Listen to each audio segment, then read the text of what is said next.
Il va falloir s'accrocher à quelque chose qui est ancré dans la réalité des Québécois. Non, mais elle l'a dit, c'est irréprochable. Hein? Sa gestion est irréprochable. Il faudrait qu'il sourie, qu'il a l'air plus enjoué.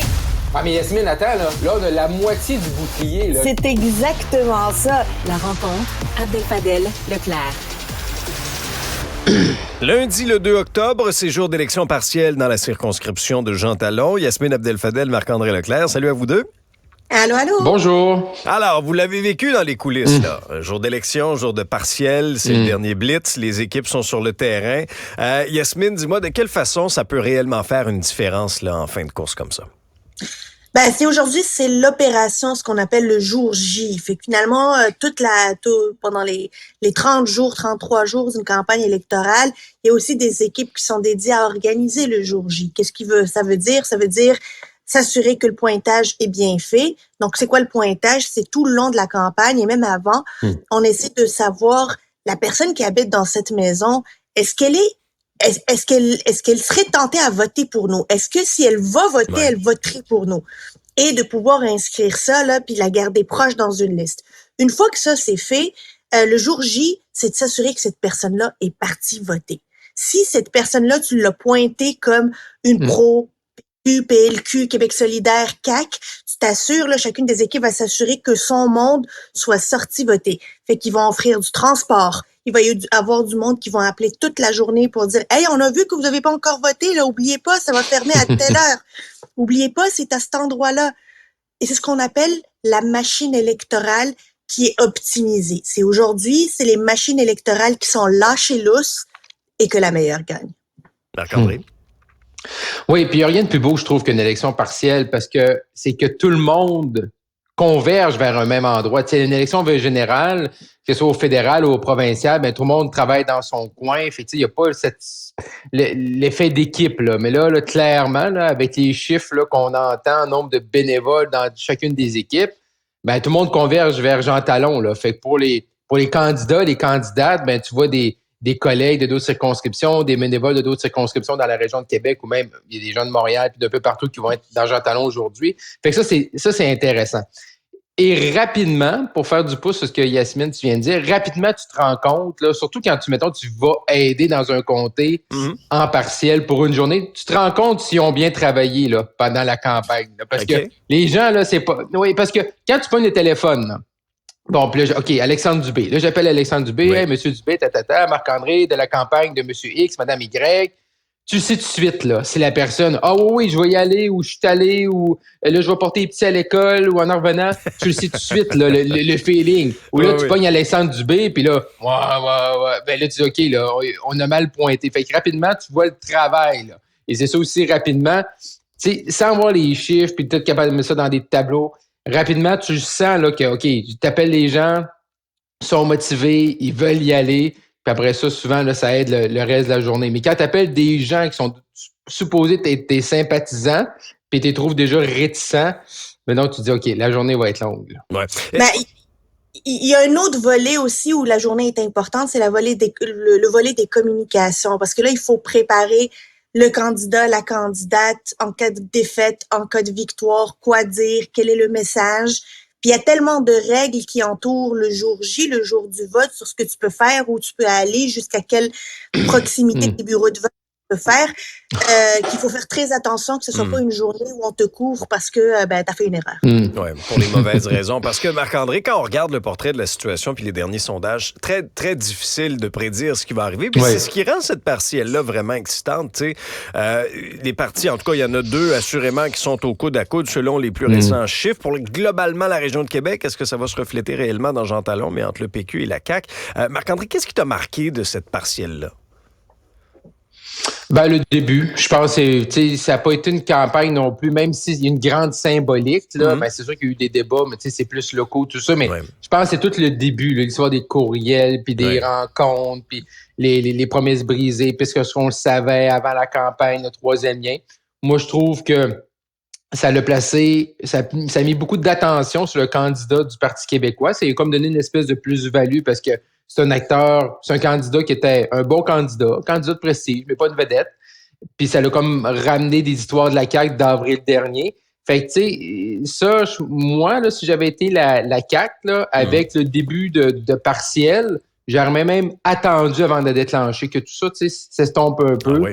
Et quitte à faire même la partielle après les fêtes, il y avait le temps, juste pour, regarde, tu sais, ça va passer. On va se laisser du temps, là, permettre de tout ça de se refroidir un petit peu, là.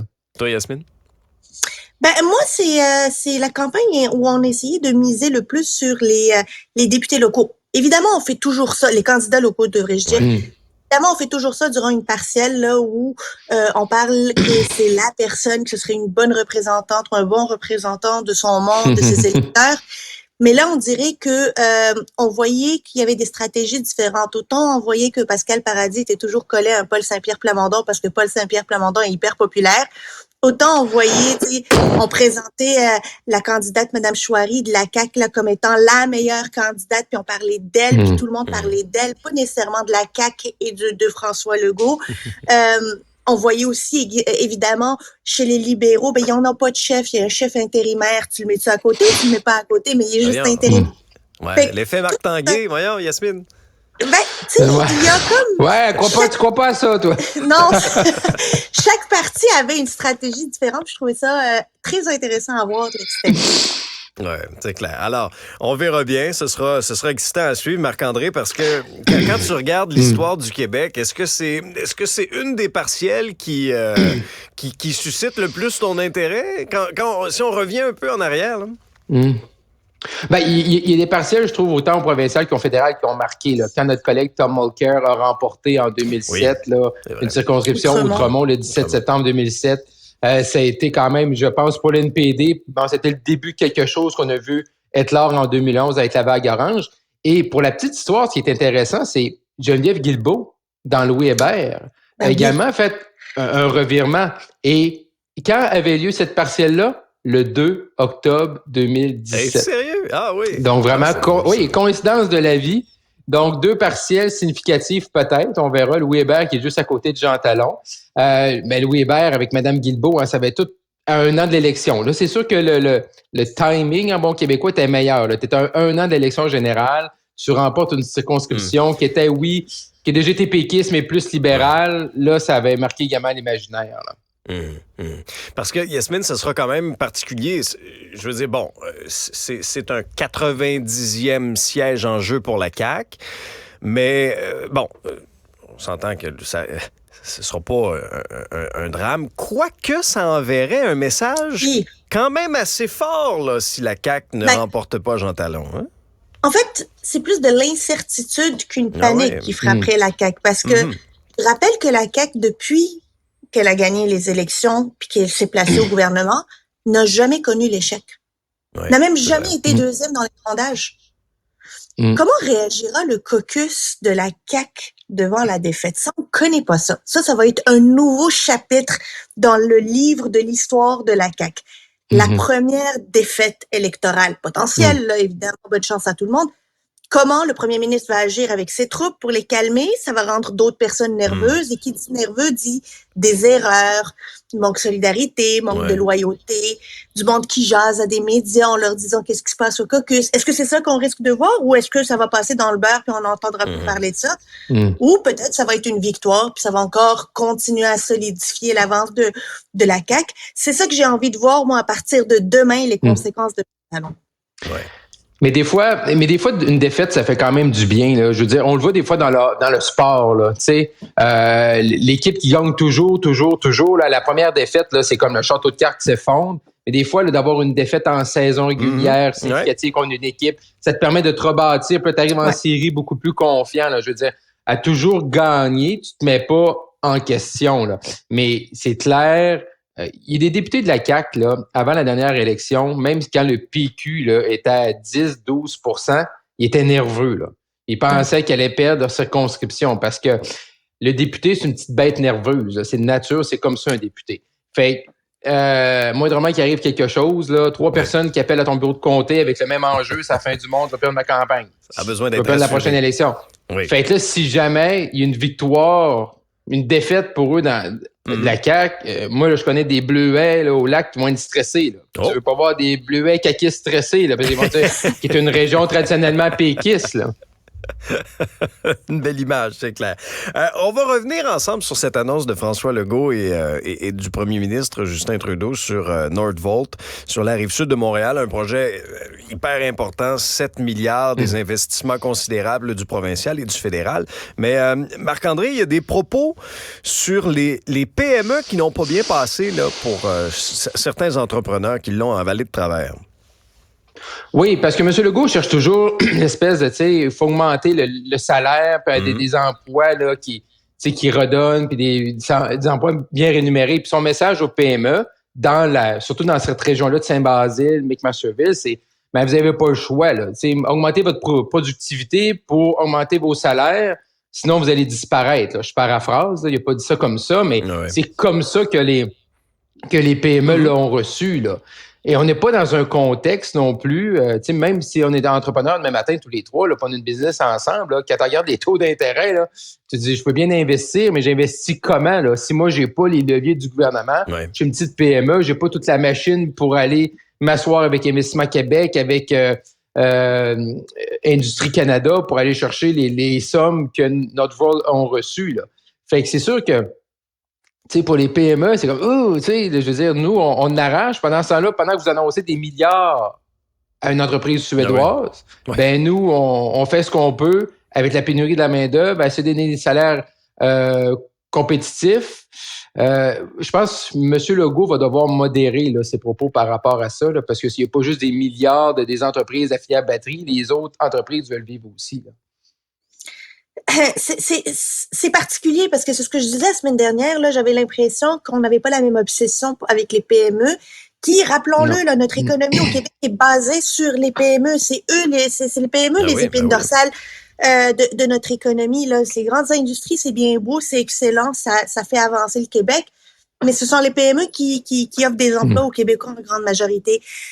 Alors, il manque une sensibilité, puis le premier ministre aurait très bien pu avoir un discours, disons, plus sensible, empathique avec les difficultés que traversent les PME. Il ne l'a pas eu. Je ne pense pas que le premier ministre est insensible aux PME. Je pense que le premier ministre est un gars assez brillant pour savoir que les PME, c'est important au Québec.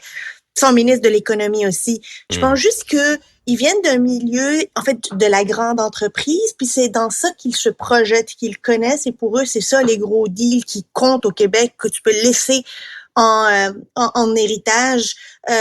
Mais il faut pas être insensible. Puis la première manière de se montrer insensible, là, c'est peut-être pas dérouler le tapis rouge puis émettre des chèques. Ça commence par la communication, puis la communication, ça coûte pas cher. C'est clair. Mais tu parles d'héritage, Yasmine. Moi, c'est un peu le sentiment que j'ai eu en regardant cette annonce-là. On a senti François Legault très, très fier, ému même. Ah ouais. Toi, Marc-André, est-ce que tu as eu un peu la même impression que François Legault préparait un peu son héritage politique? Il a mentionné bon vouloir être là en 2026 aussi, mais est-ce que ce sera ça un peu, son héritage, la batterie verte du Québec? Ouais, pour 2026, c'est comme M. Legault dit, on verra. Là. Ouais. Non, il était je veux dire, à l'annonce là, de la semaine dernière, là, M.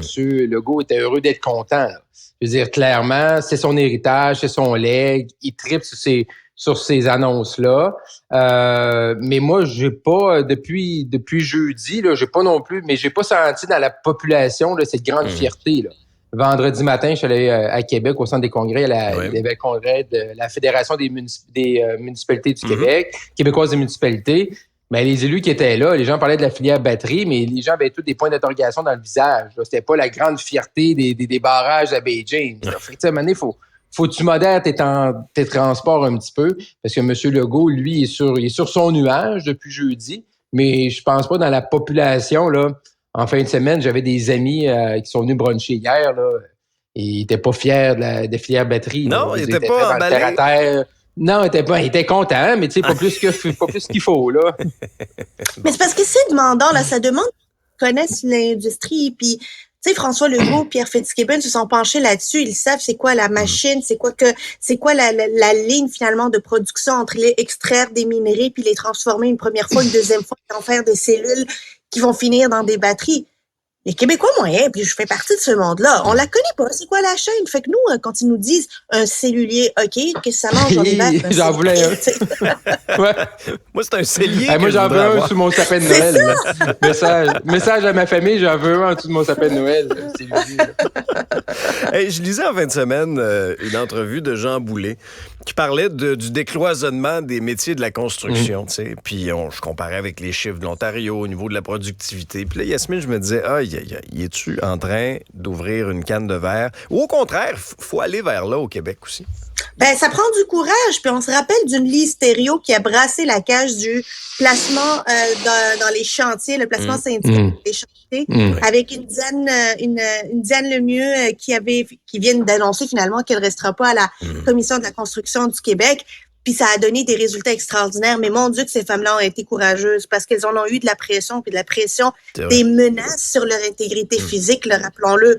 Que Jean Boulet veuille aller là-dedans, moi je pense que c'est intéressant parce que la construction, là, on a besoin de réformer ça de manière à aussi augmenter la productivité, augmenter les chantiers, augmenter la capacité à construire du privé, mais aussi construire des logements locatifs, des logements, des condos. Bref, une économie en santé, c'est une économie qui construit particulièrement au Québec et on a besoin de mousser ça. Puis si ça passe par ce projet-là de décloisonner les métiers de la construction, ben be it.